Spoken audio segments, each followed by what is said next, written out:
is the gentleman from Massachusetts, Mr. Moulton. Thank you, Mr. Chairman.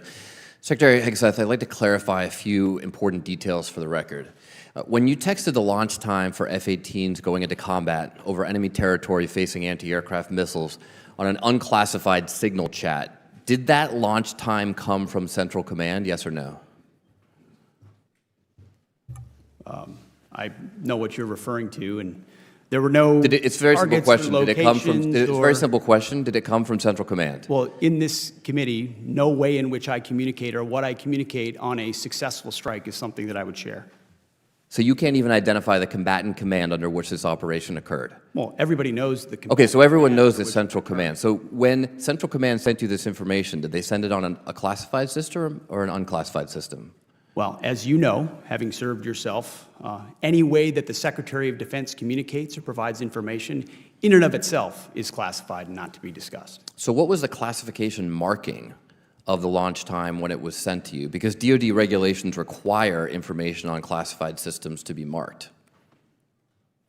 What was the classification mark time? Yeah, what was the classification marking? Because Again, classifications of any information in an ongoing operation that was successful are not things that would be disclosed in a public forum. You can very well disclose whether or not it was classified. It's not classified to disclose whether or not it was classified. And in fact, DoD regulations state that any classified information has to be labeled with its classification. Was it classified secret or top secret? What's not classified is that it was an incredibly successful mission against the Houthis. Okay, so it was classified. So are you trying to say that the information was unclassified? I'm not Okay, trying to say that's what anything. I thought. You're not saying that.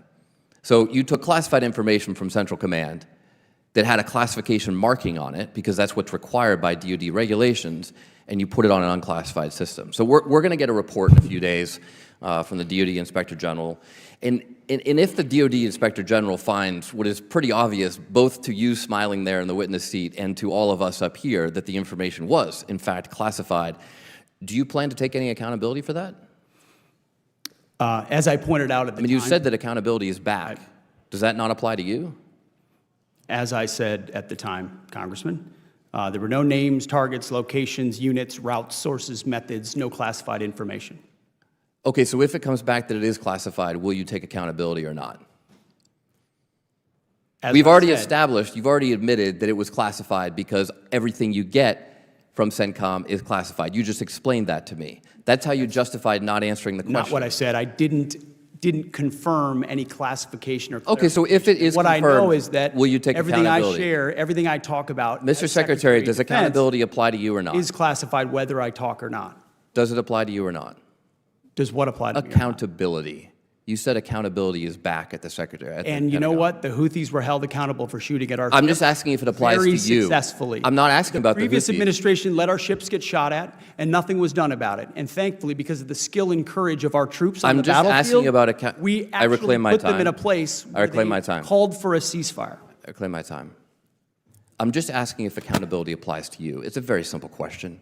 We use leadership by example. Of course, unlike, I serve at the pleasure of the president like everybody else does. So it only applies to the president, not to you.